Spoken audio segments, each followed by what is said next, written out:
सभी का स्वागत है। तो आज हम जो सीखने जा रहे हैं वो एक लेजर है जिसका यूज़ हम किसी भी बिल अमाउंट को राउंड फिगर में लाने के लिए करते हैं। तो राउंड फिगर का मतलब क्या होता है कि यदि आप किसी के यहाँ से सामान खरीद रहे हो तो उसमें जो बिल अमाउंट होता है तो बिल अमाउंट में यदि कोई संख्या दशमलव के बाद आती है तो आप जानते हो हमारे यहाँ पर पैसा अब नहीं चलता है। तो हमें उस बिल अमाउंट में से वो दशमलव वाली संख्या हटानी पड़ती है। तो जो दशमलव के बाद आता है उसको हटाने के लिए हम उसको एक राउंड फिगर के अमाउंट में लाते हैं। राउंड फिगर का मतलब कि टोटल उसमें सिर्फ दशमलव के बाद कोई अंक ना बचे, तो वो हमारा राउंड फिगर कहलाता है। तो उसको हटाने के लिए हम एक लेजर का यूज़ करते हैं जिसको टैली की भाषा में हम क्या बोलेंगे, राउंड ऑफ। तो राउंड ऑफ का यूज़ हमें कब करना है, जब किसी बिल अमाउंट में दशमलव के बाद कोई संख्या आती हो। तो ऐसी चीज़ तो ज़्यादातर आपकी मेडिकल लाइन में होगी, क्योंकि आप देखते हो आज भी दवाइयाँ हैं जो वो आपकी रुपए के साथ साथ पैसे में भी लिखी आती हैं।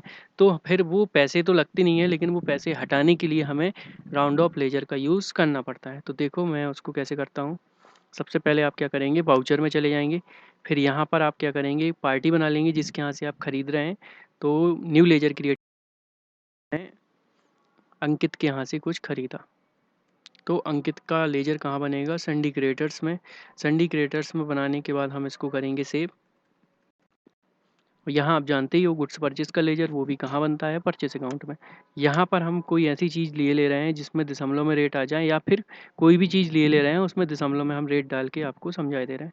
तो जैसे यहाँ पर हमने फ्रिज ली, फ्रिज तो नहीं ले रहे हैं, जैसे चार्जर लिया तो चार्जर में रेट उसने डाल के दिया हमें 525 रुपये और 25 पैसे। तो अब आप जानते हो कि जो 525 है वो तो हमें उसको देना है, लेकिन क्या हम 25 पैसे देंगे, नहीं देंगे। लेकिन हमें बिल अमाउंट को परफेक्ट बनाने के लिए हमें क्या करना पड़ेगा, इस पर सबसे पहले सिंगल इंटर और एक बार और करके आपको कहाँ पहुँच जाना है, लिस्ट ऑफ लेजर अकाउंट में। और यहाँ पर आपको राउंड ऑफ का लेजर क्रिएट करना है, जो कहाँ बनता है वो मैं आपको चेक करके बता दे रहा हूँ, इनडायरेक्ट एक्सपेंस में।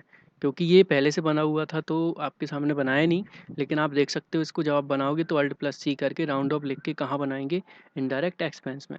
बस अब आपको करना क्या है कि यहाँ पर आप राउंड ऑफ को करेंगे सिलेक्ट। राउंड ऑफ को सिलेक्ट करने के बाद आप जानते हो रेट में तो राउंड ऑफ होता नहीं है, आप करते कहाँ पर हो, अमाउंट वाले कॉलम में। तो अमाउंट वाले कॉलम में आकर आपको दशमलव 25 हटाना है। अब राउंड ऑफ में क्या होता है, एक रूल होता है, यदि आपकी संख्या 50 के ऊपर है दशमलव के बाद तो आप उसमें कुछ जोड़ के उसको 1 रुपये बना देंगे, और यदि 50 से कम है तो आप उसमें से वो संख्या घटाकर उसको परफेक्ट एक अमाउंट में शो करा देंगे। तो आप जानते हो 50 से कम है तो आप क्या करोगे, सबसे पहले माइनस लगाओगे। फिर 25 है तो 25 दशमलव के बाद है तो आप क्या लिखोगे, 0.25, क्योंकि आपको दशमलव 25 वहाँ से घटाना है। आपने इंटर किया तो आप देख सकते हो यहाँ पर जो आपका बिल अमाउंट है नीचे वो आपका 00 हो जाएगा। तो आप इस लेजर का यूज़ परचेज वाउचर में भी कर सकते हो और सेल्स वाउचर में भी कर सकते हो। दोनों में आपकी प्रोसेस सेम है, लेजर आपका एक ही है। यही लेजर आपका परचेस में चलेगा और यही लेजर आपका सेल्स में चलेगा। तो आपको ये समझ में आ गया होगा कि राउंड ऑफ कैसे करते हैं। तो ये आपने सीखा सिंगल मोड में राउंड ऑफ करना। यदि कई बार क्या हो जाता है, आप डिस्काउंट लगा रहे हो तो डिस्काउंट के साथ में यदि आपको राउंड ऑफ देना है तो उसके लिए आपको करना क्या होगा, सबसे पहले आप एंट्री देखेंगे। पहले जैसे यहाँ पर हमने अभी अभी चार्जर लिया था, जैसे ये हमने एक चार्जर लिया था 525 रुपये का। अब यदि इस पर हमें सामने वाले ने टोटल बिल अमाउंट पर डिस्काउंट दिया है तो आपने सीखा है कि परचेस में कौन सा डिस्काउंट लगाते हैं, डिस्काउंट रिसीव। तो ये लगाने के बाद आपने देखो यहाँ पर लिखा माइनस का 5% डिस्काउंट। तो आप देखोगे यहाँ से कि अब यहाँ पर ये 25 में से ये दशमलव 26 भी घटेगा। तो यहाँ पर घटने के बाद आप देख रहे होंगे कि नीचे आपका बिल अमाउंट जो बनकर आया वो कितना आया है, 498 रुपये 99 पैसे। तो अब जो आपको राउंड ऑफ करना है वो आपको इस नीचे वाले बिल अमाउंट को देख कर करना है, आपको दशमलव 25 देख कर नहीं करना है। तो यहाँ पर अब आप इंटर करके राउंड ऑफ को करेंगे सिलेक्ट। अब आप जानते हो कि बिल अमाउंट में कितना आ रहा है, 99 आ रहा है, मतलब 50 के ऊपर। और आप जानते हो 1 रुपये में 100 पैसे होते हैं, तो हम यदि इसमें 0.01 जोड़ दें तो ये 1 रुपये बन जाएगा। तो आपको करना क्या है, 0.01 सीधा लिख देना है, क्योंकि अब हमें घटाना नहीं है। तो 0.01 लिखने के बाद आप देखेंगे कि आपका ये टोटल बिल अमाउंट जो है वो कन्वर्ट होकर कितना हो जाएगा, 499 रुपये। क्योंकि आपने उस पैसे को 1 रुपये बनाया तो 498 में 1 रुपये और जुड़ जाएगा तो कितना हो जाएगा, 499।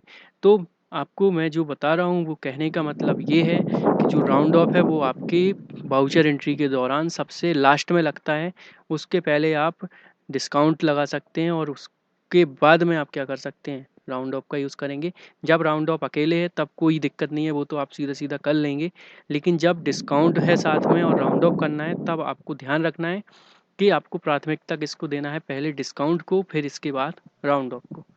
तो ये चीज़ आपके समझ में आ गई होगी, और यदि इससे संबंधित कोई भी क्वेश्चन हो तो आप कमेंट बॉक्स में ज़रूर लिखें।